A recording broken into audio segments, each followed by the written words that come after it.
All right, well, there's so much news to get to on this week's edition of Here's This, powered by TravelPulse.com. Now, Nikki, the TSA just released some data that on April 8th, there was a 96% drop in traffic passing through the TSA checkpoints.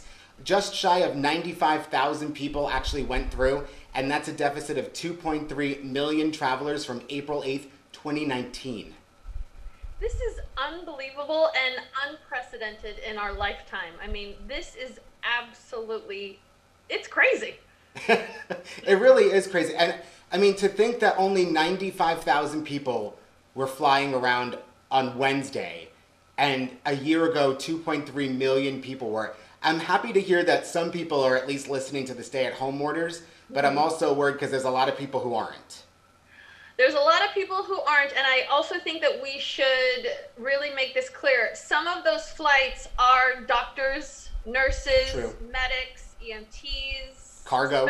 specialized, professionals who are traveling around. So those numbers, while they are absolutely unbelievable, some of those flights are necessary. They're bringing supplies, they're bringing food, they're bringing relief to parts of the area. But if you cannot fly right now, please stay home.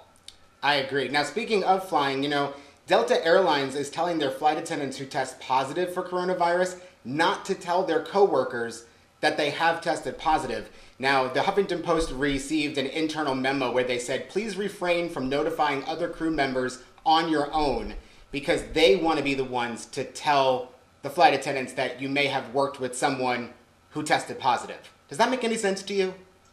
Nope.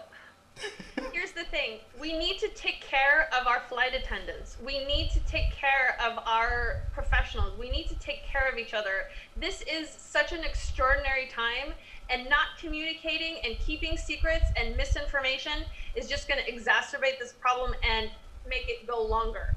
None of us like being home, and if you're keeping secrets and not communicating, that's exactly what you're going to do, is just make this problem grow. So Delta, let's do better. Yeah. And I know it's not Delta who's not just doing that. It is a lot of corporations. So we need to treat each other.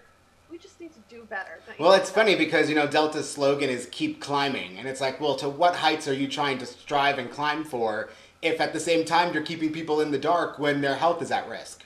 Well, we always say we have got to take care of our flight attendants. They do so much for us. And if we're not taking care of our flight attendants, then no one is flying ever again. So let's do better. I know. We have just about a minute left, but something I did want to ask you, since, and not like we don't talk outside of having cameras in front of our faces, but isn't it weird to you that we didn't have a whole nationwide lockdown to try to fix this situation? Like, they thought that, since Florida's locked down, or not locked down for that matter, but New York and DC are, don't worry, no one's going to go drive across the border. Like as if we were going to stop the spread with only certain states having regulations in place.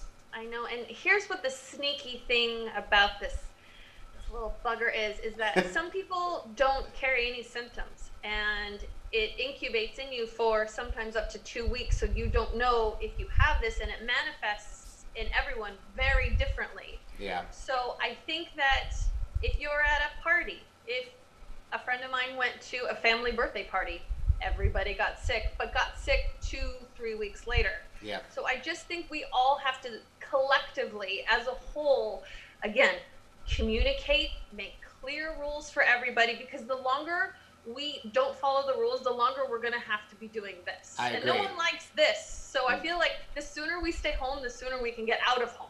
I agree.